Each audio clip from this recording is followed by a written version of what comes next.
Hai semua, hari ini kita akan belajar berkaitan dengan kata ganda. Tetapi sebelum itu jangan lupa tekan button subscribe dan loceng supaya pelajar-pelajar dapat ikuti video-video yang akan cikgu kongsikan nanti.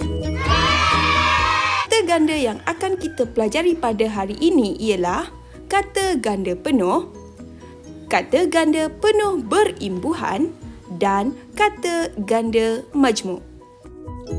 Sebelum itu, cikgu akan memberitahu apakah objektif pembelajaran kita pada hari ini. Pada akhir pembelajaran, pelajar akan dapat mengenal pasti kata ganda penuh berimbuhan dan kata ganda majmuk dengan betul. Yang kedua, pelajar akan dapat membina ayat menggunakan jenis kata ganda berikut dengan tepat. Sebelum kita teruskan dengan jenis kata ganda berikut, cikgu akan terangkan apakah itu kata ganda. Seperti yang kita tahu, perkataan ganda membawa maksud sekali atau satu kali lebih daripada yang asal. Jadi, ini bermaksud kata ganda ialah menulis perkataan satu kali atau sekali lebih daripada perkataan asal. Jadi, kata ganda dapat disimpulkan sebagai kata yang digandakan sama ada sebahagiannya atau seluruh kata tersebut. Jadi, kata ganda ialah kata yang digandakan secara keseluruhan satu perkataan atau hanya sebahagian kata tersebut sahaja. Terdapat beberapa jenis kata ganda, antaranya kata ganda penuh berimbuhan, kata ganda majmuk, kata ganda separa dan juga kata ganda berirama atau berentak. Namun begitu, untuk pelajar-pelajar tingkatan 1, pelajar hanya akan fokus kepada kata ganda penuh berimbuhan dan juga kata ganda majmuk. Jadi, hari ini cikgu akan menerangkan satu persatu jenis kata ganda tersebut. Kata ganda yang pertama ialah kata ganda penuh.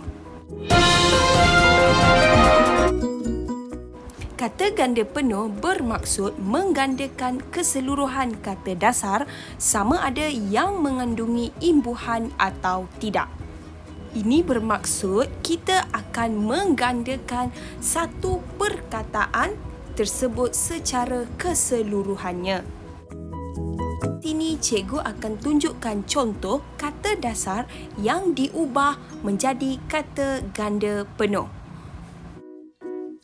Contohnya, perkataan kereta apabila digandakan secara keseluruhan atau kita mengambil seluruh perkataan kereta digandakan dan akan menjadi kereta-kereta. Manakala perkataan buku pula apabila digandakan secara keseluruhan akan menjadi buku-buku. Yang seterusnya pula ialah perkataan kucing yang digandakan secara keseluruhan kata dasar akan menjadi kucing-kucing. Begitulah antara 3 contoh yang boleh cikgu tunjukkan di mana pelajar perlu mengulang perkataan tersebut secara sepenuhnya untuk menjadikan kata ganda tersebut sebagai kata ganda penuh. Tetapi, pelajar diingatkan supaya jangan lupa untuk memasukkan tanda sempang atau dash di tengah-tengah kata tersebut. Terusnya, mari cikgu terangkan jenis kata ganda yang kedua. Kata ganda yang kedua ialah kata ganda penuh berimbuhan. Sebelum itu, pelajar-pelajar mestilah perlu tahu apa itu imbuhan. Imbuhan ialah penambah atau suku kata tambahan yang dimasukkan dalam kata dasar. Terdapat beberapa jenis imbuhan, iaitu imbuhan awalan, imbuhan akhiran, imbuhan apitan dan imbuhan sisipan. Contohnya, imbuhan awalan ber ditambah dalam perkataan atau kata dasar main akan menjadi bermain. Jadi, mari kita fokuskan kepada apa itu kata ganda penuh berimbuhan. Kata ganda penuh berimbuhan bermaksud menggandakan kata dasar yang telah menerima imbuhan. Ini bermaksud sebelum menggandakan perkataan tersebut, kata tersebut telah pun menerima imbuhan. Sama ada imbuhan awalan, akhiran, sisipan atau apitan. Di sini, cikgu tunjukkan beberapa contoh kata dasar yang telah menerima imbuhan yang digandakan menjadi kata ganda penuh berimbuhan. Contoh yang pertama ialah bergerak. Apabila digandakan akan menjadi bergerak-gerak. Contoh yang kedua iaitu menolong. Apabila digandakan akan menjadi tolong-menolong. Jika dilihat kedua-dua contoh ini, perkataan kata dasar yang menerima imbuhan dan menjadi kata kerja apabila digandakan hanya kata dasar sahaja yang digandakan dan bukannya imbuhan. Seperti bergerak apabila digandakan perkataan gerak sahaja yang digandakan dan bukannya imbuhan ber, menjadikan bergerak-gerak dan bukannya bergerak-bergerak. Dan ini berbeza dengan contoh yang ketiga iaitu makanan apabila digandakan menjadi makanan-makanan dan bukannya makan makanan atau makanan makan. Ini bermaksud kata dasar yang menerima imbuhan dan tergolong dalam kata nama akan digandakan sepenuhnya termasuklah imbuhan tersebut. Secara mudahnya, kata dasar yang menerima imbuhan dan tergolong dalam kata kerja apabila digandakan hanya kata dasar sahaja yang digandakan dan bukannya imbuhan. Manakala kata dasar yang menerima imbuhan dan tergolong dalam kata nama apabila digandakan mestilah digandakan keseluruhan termasuk kata dasar dan imbuhan sekali. Seterusnya, cikgu terangkan pula berkaitan dengan kata ganda majmuk. Kata ganda majmuk bermaksud proses menggandakan kata majmuk. Sebelum itu, pelajar perlulah tahu apa itu kata majmuk. Kata majmuk ialah dua kata dasar yang digabungkan dan membawa satu maksud sahaja. Sebagai contoh, kata guru besar. Perkataan guru membawa maksud orang yang mengajar, manakala perkataan besar bermaksud sifat sesuatu.